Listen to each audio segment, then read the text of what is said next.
All right, last week we got all the way through 49 except for 2. We got Joseph and Benjamin last. Half of the so-called blessings sounded like curses to me because some of these worthless boys, he didn't say much good about them. But now we're getting to Joseph, and this is the longest. I mean, this is really a good one, and it sounds great. But Benjamin, not so much. So we're gonna get these last 2. Then we're gonna go on to chapter 50 and try to end it tonight. Of course, I get to stay as long as I want, so we can end it tonight. So you got both of them in here? Yeah, it'll be the 3rd page is 50. Okay, last week we went through most of the prophecies of Jacob's children, but we still have 2 left. He saved the blessing of Joseph and Benjamin for last. 49:22. Joseph is a fruitful bough by a well. His branches run over the wall. The archers have bitterly grieved him, shot at him, and hated him.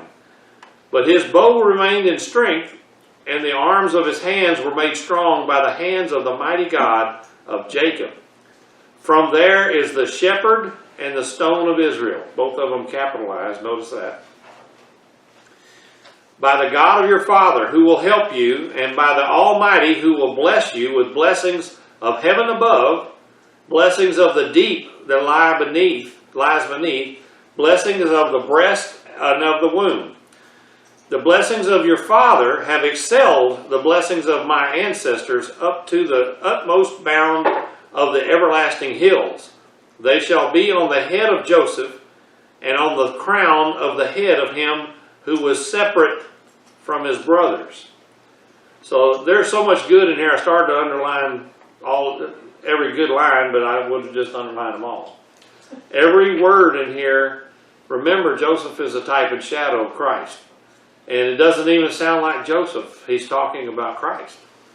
This is another thing that we know that these prophecies came from God, and it's not just Jacob. You would expect Jacob to say something good about his favorite son was Joseph. But in a minute we're going to find out that he doesn't have much good to say about Benjamin. I started to underline important verses, but it would have been all underlined. This is the most detailed prophecy that Joseph was the type of Christ we have. He is a fruitful bough by a well. This speaks of Jesus being the fruitful vine that draws water from a bottomless source of water. So he's starting to speak in the spiritual language here. He's saying he's a fruitful bough. He has a lot of spiritual fruit on a limb, and he gets water from a well, which doesn't dry up. His branches run over the wall. I'm the vine, you're the branches, okay? Speaks of followers going out to the world. Archers took aim at him and hurt him because they hated him. But his bow remained strong by the mighty God of Jacob. Then it calls him the shepherd and the stone of Israel. So we're seeing here that he was hated. Well, Joseph was hated by his own brothers, but Jesus was too. This is just telling you that this is the coming Messiah, and this is how he's going to be treated, and we're seeing it in the way Joseph was treated. It is always important to see here that Jesus will be the shepherd and the stone of Israel. Jesus has always been the rock or stone in Scripture. This is going to be very important, especially when we get into the wilderness where Moses strikes the rock. It says the rock even followed Moses. So here's this huge rock that he struck with a rod and got water. Well, the rock followed him. So we know it's Jesus.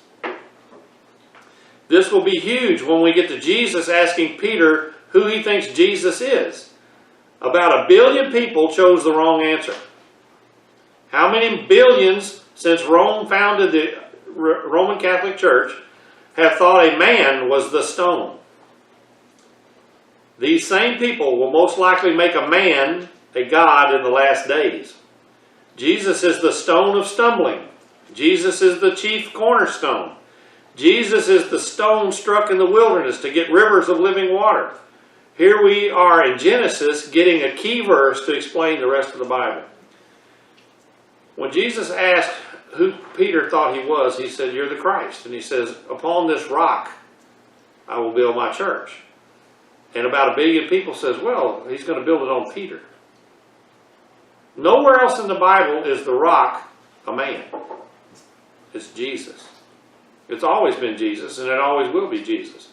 But they are so particular in making Peter a pope and having the government of God on the ground here on earth. Verse 25 tells us that this Joseph will be helped by God, of the God of Jacob, from heaven above. Blessings of the deep refers to supernatural blessings unknown to us. Blessings of the breast and of the womb refers to children in the natural world, but in my opinion, he's telling us about the spiritual children that will come from this type of Joseph. Through Jesus, we are able to become the children of God and join his family. Verse 26 tells us a higher blessing on Jacob than even Abraham and Isaac. Jacob then puts the highest blessing on Joseph. So he is saying, I've been blessed beyond measure. If you'll remember, you got to keep in mind that Jacob is Israel. So all of the others, even Ishmael broke off, and Isaac didn't get the same one, but Jacob and Esau was cut out, and Jacob is the line. He's the one that's coming. So he was blessed over the others, and now Jacob is blessing Joseph over the others. And you might say, well, how does Joseph play into this at all? He's just his son. This is a type and shadow of Jesus. So he is saying that it's going to be Joseph. Now, it doesn't necessarily have to be his name, but it's going to be somebody like what happened to him. These spiritual things are hard to follow, and that's why they missed his coming. But even back then, they knew that this was a messianic sign. They were looking for the Messiah to have these traits, and we'll get to them at the end of the chapter here. Verse 26 tells of a higher blessing on Jacob than even Abraham and Isaac. Jacob then puts his highest blessing on Joseph, and then said he was separate from his brothers.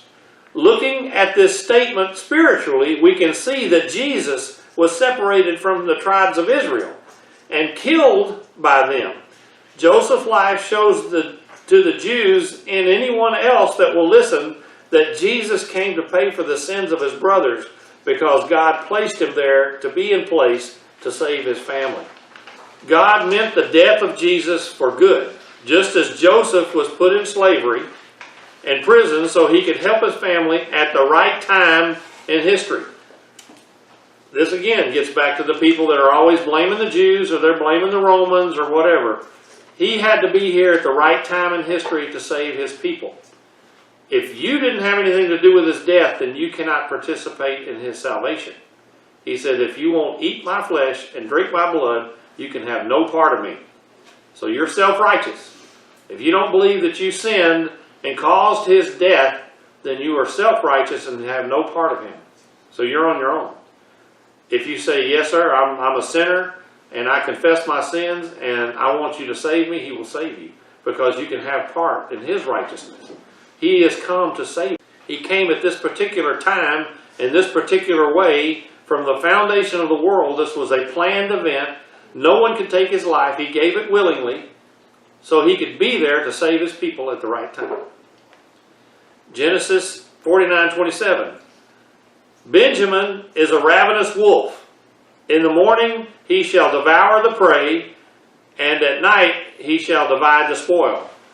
Now we know that Jacob thought Joseph was dead, so he took on Benjamin as his favorite son because it came from Rachel.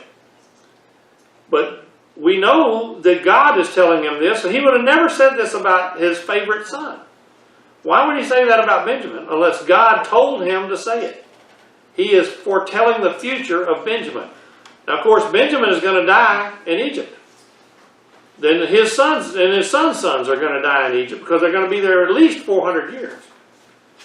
So the prophecies that he is giving to Benjamin are going to be for his descendants all the way down the line. They're going to be the ravenous wolves. This verse on Benjamin is surprising to me. He was obviously the second child from Rachel and was highly loved by Jacob. But we will see that Benjamin was vicious and vengeful and self-willed. For me, this shows these blessings had to come from God and not Jacob. Jacob called him a ravenous wolf, a predator, and sure enough, he would be. Benjamin would get the land right around Jerusalem, and many trade routes passed through there. Eventually, wars would be fought over the roads that passed through, and robbers would hit the merchants, and Benjamin was right there in the middle of that. He was very headstrong and self-willed. So these merchant routes were right through the middle of Israel and usually around the Jerusalem area. So the robbers and the highwaymen, or whatever you, pirates or whatever you want to call them, went out and attacked their caravans, took the booty, and I'm sure that the tribe of Benjamin, whoever the head was, knew about it, and he was taking a payoff. So this happened the whole time. That was their way of making money. That's why they split the booty too. It says, and at night they shall divide the spoil. So he was basically robbing people to stay alive.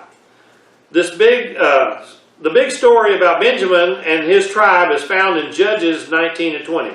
I'm assigning that as homework if you want. We don't need to get too deep into it.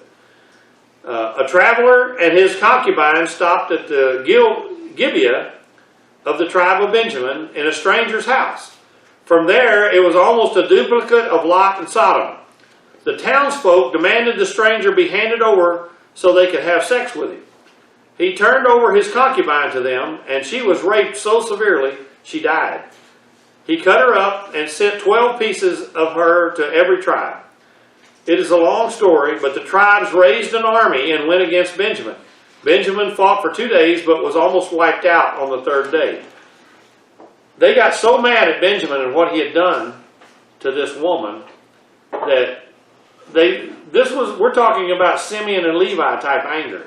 This was hideous. They couldn't imagine somebody of a tribe of Israel doing this. They raised 400,000 men and sent them against Benjamin. He had about 25,000. He fought for 2 days. And they went back to God and said, do you want us to attack the third day? And God said, yes. Benjamites were known to be left-handed, and they had slingshots. They could hit the breadth of a hair. It said that's how good they were. And so these 400,000 soldiers were held back by 25,000. The third day, they got wiped out, just about. Some famous Benjamites were Saul, the first king of Israel, and Esther and Mordecai from the book of Esther, and finally St. Paul, who was also a Benjamite. By Paul's day, the Benjamites were assimilated into the house of Judah. But see, just to keep Benjamin alive, they had to send wives from other tribes because the women had been killed and everything. 49:28. All these are the 12 tribes of Israel. And I underline that because that's the first time you ever hear of the 12 tribes of Israel as a nation. Okay? And this is what their father spoke to them, and blessed them, and blessed each one according to his own blessing. Then he charged them and said to them, I am to be gathered to my people. Bury me with my fathers in the cave that is in the field of Ephron the Hittite. In the cave that is in the field of Machpelah, which is before Mamre, in the land of Canaan, which Abraham bought with the field of Ephron the Hittite, as a possession for a burial place. There they buried Abraham and Sarah his wife, and there they buried Isaac and Rebekah his wife, and there I buried Leah. If y'all remember, Rachel was buried in Bethlehem because she didn't quite make it to the burial place in Hebron. And when Jacob had finished commanding his sons, he drew up his feet into the bed and breathed his last and was gathered to his people. Now we see the 12 tribes of Israel named, each their own blessing. Jacob gives his command that he be taken back to Hebron to be buried with the patriarchs as he died. Verse 28 is the first place we see that Scripture, we see the 12 tribes of Israel listed as one body of people. Now we go to Genesis 50. Verse 1. Then Joseph fell on his father's face and wept over him and kissed him. And Joseph commanded his servants, the physicians, I should have underlined physicians, to embalm his father. So the physicians embalmed Israel. 40 days were required for him for such are the days required for those who are embalmed. And the Egyptians mourned for him 70 days. All right, here we see that physicians did this. Normally an Egyptian would have priests that would embalm them. But I wanted to make a point that embalming is not Jewish. It's not what they do. But he is going to have to go on a long trip to get back to Hebron and Canaan land, so he wants him embalmed, and so he wouldn't stink on the way. So I wanted to make sure that we understood that this is not a religious practice, and he did not want to take the Egyptian religious practice and put it on his father. This was for practical reasons. Another thing, it says, and the Egyptians mourned him for 70 days. Well, the deal here is 40 days are required to embalm somebody. That's sort of like pickling somebody. You take out their guts and you have to do certain things to them. You have to preserve their skin with these certain embalming agents, spices and stuff like that. Once it goes for 40 days, then they're through embalming, but they've added another 30 days, which was the required time for mourning. So just because a great man died, they had 30 days to mourn him, but it took 40 more days just to set him up. Jacob was Joseph's father, and he was treated like royalty. And we're going to see that in just a minute, that it was quite the show. Genesis 50, verse 4. And when the days of his mourning were past, Joseph spoke to the household of Pharaoh, saying, If now I have found favor in your eyes, please speak in the hearing of Pharaoh, saying, My father made me swear, saying, Behold, I am dying in a grave which I dug for myself in the land of Canaan. There you shall bury me. Now therefore please let me go up to bury my father, and I will come back. And underlined, and I will come back. And Pharaoh said, Go up and bury your father as he made you swear. Here Joseph explains the promise he made to his father to Pharaoh, and Pharaoh agreed to let him go bury his father in Hebron. This would have been a big decision for Pharaoh. What if Joseph decided to stay in Canaan? Joseph had run Egypt successfully for many years now, and he would be taking his whole family with his children back to his home country. Notice Joseph promised he would come back. Pharaoh might have needed that assurance just to let him go. Verse 7. So Joseph went up to bury his father, and with him went up all the servants of Pharaoh. So we're sending Pharaoh's house down there too. The elders of his house, and all the elders of the land of Egypt, as well as all the house of Joseph and his brothers and his father's house. Only their littlest ones, their flocks and their herds, they left in the land of Goshen. And there went up with him both chariots and horsemen, and it was a very great gathering. Then they came to the threshing floor of Atad, which is beyond the Jordan, and they mourned there with a great and very solemn lamentation. He observed 7 days of mourning for his father. We see here that there were many servants, elders, and chariots and horsemen included in this procession. Some suggest that Pharaoh sent an army with him to make sure that he came back. I'm sure there was a feeling of honor to Jacob also, but this procession was miles long. There doesn't seem to be an area called Atad, so most think it was just a man's name that owned the threshing floor near Hebron. So he sent an army. What if they stayed down there a while, and pretty soon one of the Egyptians said, well, you know, it's time for us to get back. And he said, well, I think I'll just stay here because this land was promised to me. So I think it was a little of both. You know, they were showing honor to Joseph's father, but they also sent everything but the kitchen sink down there to make sure that he came back. And when the inhabitants of the land of the Canaanites saw the mourning of the threshing floor of Atad, they said, this is deep mourning for the Egyptians. Therefore, its name was called Abel Mizraim, which is beyond the Jordan. So his sons did for him just as he had commanded them. For his sons carried him to the land of Canaan and buried him in the cave of the field of Machpelah before Mamre, which Abraham bought with the field from Ephron the Hittite as property for a burial place. And after he had buried his father, Joseph returned to Egypt, he and his brothers and all who went up with him to bury his father. Now, if he had known that he was going to be in slavery, I wonder if he would have just said, well, let's just stay here and camp out at Canaan.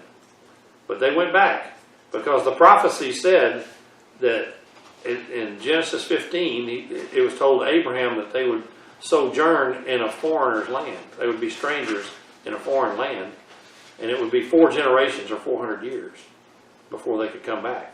And see, Jacob, whenever he said we were starving, we need to go to Egypt, I'm sure that he thought about that prophecy. And sure enough, he never went back to Canaan. He died in Egypt. When the Canaanites saw the display of mourning, they believed it must have been a king or some high Egyptian official. The name Abel Mizraim means the meadow of Egypt's mourning, because the whole land was covered with these Egyptian people. Then they buried Jacob and all went back to Egypt. For me, this symbolizes us living in the world and dying in the world, yet being taken to the promised land, and then others go back to live in the world. Funerals are for the living. The dead go on to their eternal future in another place. Just look at this picture, that they took him to the promised land and buried him. They went back to living in the world. And that's what we do. I just thought that was beautiful. Okay. Verse 15. When Joseph's brothers saw that their father was dead, they said, perhaps Joseph will hate us and may actually repay us for all the evil which we did him. So they sent messengers to Joseph, saying, before your father died, he commanded, saying, thus you shall say to Joseph, I beg you, please forgive the trespass of your brothers and their sin, for they did evil to you. Now please forgive the trespass of the servants of the God of your father. And Joseph wept when they spoke to him. Then the brothers also went and fell down before his face, and they said, behold, we are your servants. You remember his dream? They're doing it again. They're saying, and now they're saying they're his servants. Now also look at him as a type of Christ. We are falling down in front of our Lord and say, we are your servants. Joseph said to them, do not be afraid, for am I in the place of God. He's not going to judge them. But as for you, you meant evil against me, but God meant it for good, in order to bring about, as it is this day, to save many people alive. Now therefore do not be afraid, and I will provide for you and your little ones. And he comforted them and spoke kindly to them. Now this is kind of a funny verse, or set of verses to put in this order. But I think he's showing us again that Jesus was put here for a reason at a certain time, and Joseph fits that type. Okay? This is a strange addition to the story of the burial of Jacob. We jump back to Joseph's brothers returning to their mistrust of Joseph. Why would Jacob tell Joseph's brothers without telling Joseph? He sent servants. I underlined he sent servants. They couldn't even face him. It is an obvious lie due to their fear of Joseph. They even sent messengers instead of facing them in person. Joseph wept when they told him this. He has done everything he could to convince them that God had done this to put Joseph in the right place at the right time to save Israel. Convincing people that God only has our good in mind is sometimes very difficult. Joseph then pledged to take care of them and their descendants. How many people will confess their sins and be saved and everything and then still think that God hates them? This is a picture of Christ, and people are coming to him saying, please forgive us of what, and he's like, I thought we took care of this, you know? And they're saying, we thought you would be hating us. And he said, no, you don't understand. And he again is saying that God is in control, and he set this up so that I could save many people. He is telling the story again. I thought this was perfect to kind of show where we are today, and how we are always thinking that God hates us, and he has forgiven us. He has forgiven. He says, you meant it for evil, but God used it for good. If you just look at the Joseph verses in Genesis 49 and 50, it paints a beautiful, perfect picture of Jesus and how he feels about his family. Your job is to become part of his family. And that's always the point I'm trying to make, is the only way you can be part of his family is to join Jacob in adoption. You must be adopted into the family, and the only way to do that is through Joseph, or Jesus. See, Joseph is Jesus, and vice versa if you're looking at the types and shadows. The only way to do that is the cross blessing. You know, we talked about that before. So, that's another thing. I've let the Jews go. A lot of people said, oh, the Jews need to come and get it. I'll let God handle that. He can handle it any way he wants to. And we're saying, well, if they don't believe in Jesus, well, they believe Jesus is coming. You know, and he does come and saves them. And in Zechariah, he says, who did this to you? He sees the wounds. He said, I got it in the home of my friends. They all repent because they know it was them. Okay, verse 22. So Joseph dwelt in Egypt, and he and his father's household, and Joseph lived 110 years.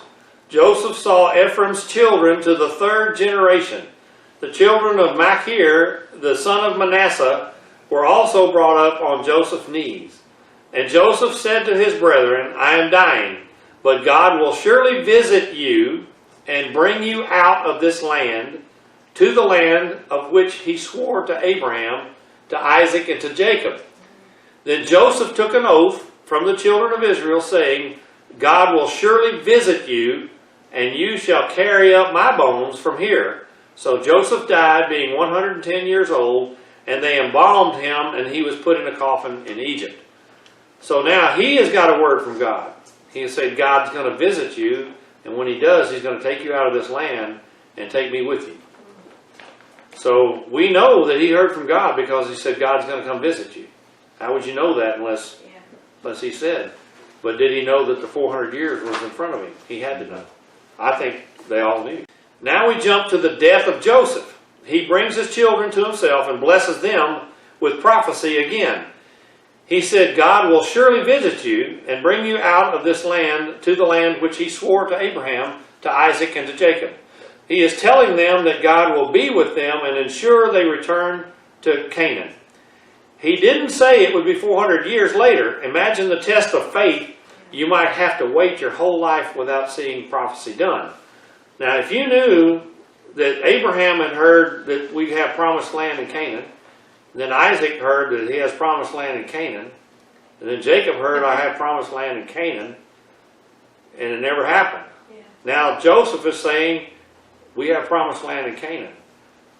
They lived 400 more years. That means all of his kids, all of his kids' kids, and all of his kids' kids' kids died in Egypt, never seeing the promised land. So that's faith, to believe. Our country is 250 or so years old.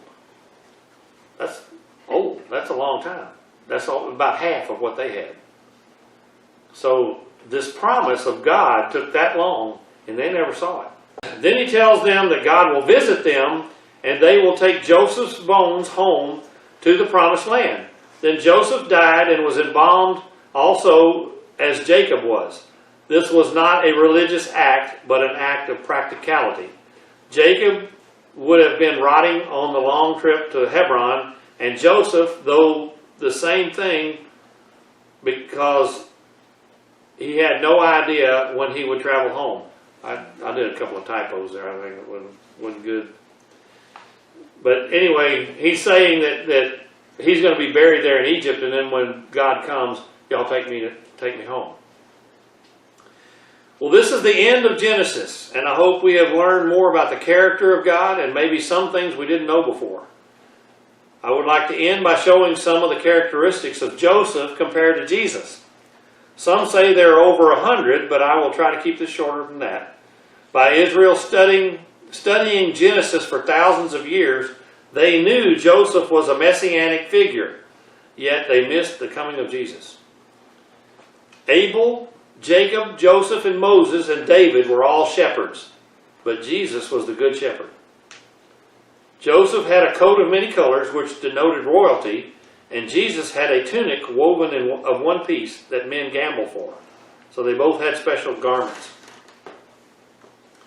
Both were hated by their own brethren.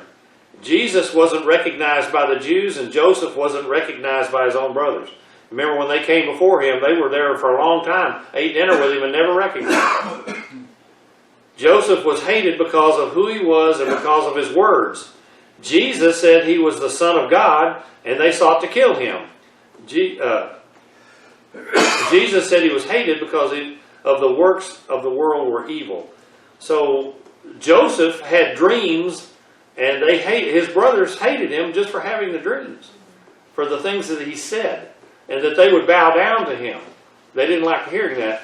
And Jesus said, I'm the Son of God, and what you do is evil. So they said, well, we'll just kill you. You know? Joseph and Jesus both had their future and sovereignty foretold. Joseph in his dreams, and Jesus told of sitting at the right hand of the Father and coming in the clouds. Gabriel told Mary that Jesus would sit on the throne of David. Many places Jesus was foretold. So they were both told that they were going to be special, because everybody would bow down to Joseph, and Jesus would be on the right hand of the Father. Joseph was sent to his brothers by his father, and Jesus was sent to Israel by his father. If you remember, Joseph was sent to Shechem to go check on his brothers. They weren't at Shechem, so he went a little further. That's where they threw him in the pit. So he was sent by his father to check on the brothers. And Jesus was sent by his father to check on Israel. Joseph sought his brothers until he found them, and so does Jesus Christ. So Jesus is seeking his brothers. Joseph was conspired against by his brothers, and many times we read that Jews sought to kill Jesus. And finally the Pharisees conspired to kill him. So these brothers of Joseph did the same things that happened to Jesus. Joseph's family didn't believe his dreams, and Jesus wasn't believed in John 3:18. So if you go to John 3:18, you'll see that he claimed to be the Messiah or whatever. Joseph was insulted and stripped, and so was Jesus. They took his coat off and everything, and Jesus was naked too. They were both cast into a pit, and I didn't understand what that meant until I went to Matthew 12:40. Jesus went through a pit. There. Matthew 12:40, if you want to read it. They were both sold for silver by Judah and Judas, the same name in Greek. So Judas has an S on it in Greek, but it's the same name as Judah, in Judah in the Old Testament. So Judah is the one that sold him for silver. Both had their blood presented to the Father. If you remember the coat of many colors, they brought it to the Father, and it was covered in blood. Jesus went to the altar and presented his blood to the Father. Okay? They were both tempted yet they sinned not. They were both tempted in Egypt, and as Egypt is the world. Always remember that when you read about Egypt, it's the world. So when Jesus was tempted in the wilderness, that was in the world. And when Joseph was tempted by Potiphar's wife, that was in Egypt. Okay? They were both falsely accused, and neither presented a defense. When Joseph was on trial for Potiphar's wife, he never said anything in his favor. What was he going to say? They threw him in jail. They were both arrested and were punished with no verdict.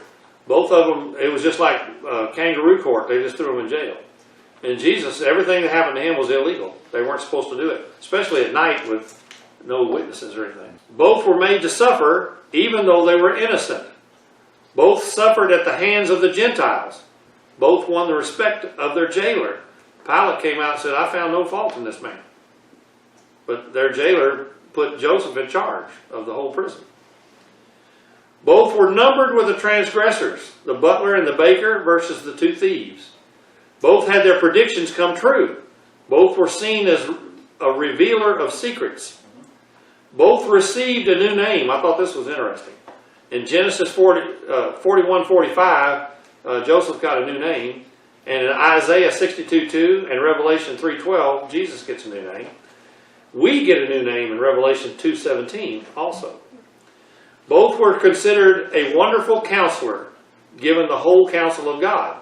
So Pharaoh thought that Joseph had the counsel of God. He knew that he could hear from God.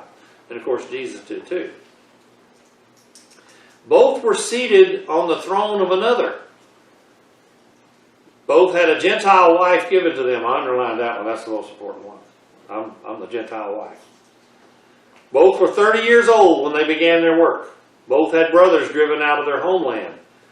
Both dispensed the bread of life to the people. I thought that was good. Manna from heaven, or however you want to look at it. Joseph gave them the bread of life from his stores. I guess you could say that Joseph sold it, but Jesus paid the price, if you want to look at it that way. There were 7 years of Jacob's trouble for both of them. We haven't come into the tribulation yet. It's going to be 7 years long, and the 7 years of the drought on earth represents the tribulation. There are many more, but we have to end somewhere. Amen.